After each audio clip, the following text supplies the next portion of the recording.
স্বৈরাচারদের পতন অনিবার্য। ইতিহাসে কোনো স্বৈরাচারই স্থায়ী হতে পারেনি। এই তো গত বছর মোদির পরম মিত্র ফ্যাসিস্ট হাসিনা প্রবল ছাত্র আন্দোলনের মুখে দেশ ছেড়ে পালিয়ে যেতে বাধ্য হয়। শুধু কি হাসিনা? এরপর সিরিয়ার প্রেসিডেন্ট বাশার আল আসাদের ২৪ বছরের স্বৈরতন্ত্রও ধসে পড়ে গত বছরই। তিনিও আন্দোলনের মুখে দেশ ছেড়ে চোরের মতো পালিয়ে যেতে বাধ্য হন। কট্টর হিন্দুত্ববাদী ভারতের প্রধানমন্ত্রী নরেন্দ্র মোদীও যে সে পথেই হাঁটছেন তা আর বলার অপেক্ষা রাখে না। একের পর এক সিদ্ধান্ত চাপিয়ে দিচ্ছেন বিরোধী দলসহ সংখ্যালঘুদের উপর।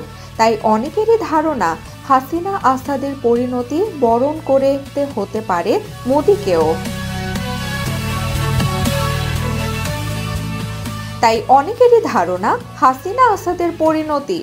করতে হতে পারে মোদীকেও।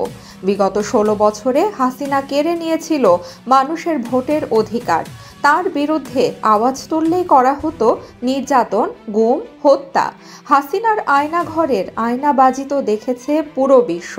২০১৪ সালে হেফাজতে ইসলামকে কিভাবে মতিঝিলের শাপলা চত্বর থেকে নিধন করেছিল তাও অজানা নয় কারোরই। অপরদিকে ২০০০ সালে বাবার মৃত্যুর পর ক্ষমতায় এসেছিলেন সিরিয়ার প্রেসিডেন্ট বাশার আল আসাদ। আসাদের পিতা ২৯ বছর রাষ্ট্র ক্ষমতায় ছিলেন।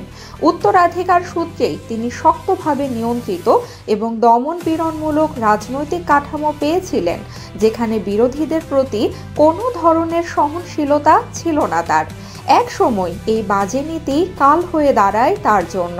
২০১১ সালে তার সরকারের বিরুদ্ধে গড়ে ওঠা আন্দোলন এতটাই নৃশংসভাবে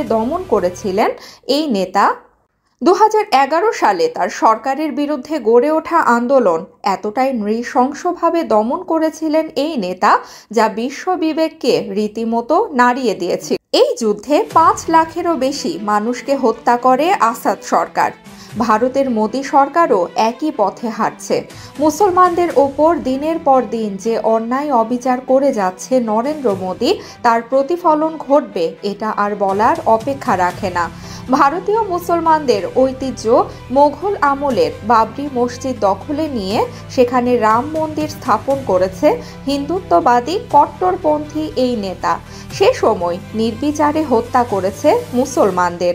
মোদির এই নেক্কারজনক কর্মকাণ্ডে মুসলমানরা আন্দোলনে নেমেছিল বিশ্বজুড়ে। শুধু কি বাবরি মসজিদ, মুসলমানদের আরও বেশ কিছু উপাসনালয় ভেঙে দেওয়ার খবর পাওয়া যায়। জয় শ্রীরাম না বলায় দিন দুপুরে মুসলমানদের ওপর আক্রমণ ও হত্যার ঘটনাও কম নেই ভারতে। তাই গণ অভ্যুত্থানের মুখে ফ্যাসিস্ট হাসিনা ও সিরিয়ার বাশার আল আসাদ যেভাবে লেজ গুটিয়ে পালিয়েছে, তেমন পরিণতি হবে নরেন্দ্র মোদীর। এমনটি ধারণা অনেকের নেটিজেনদের।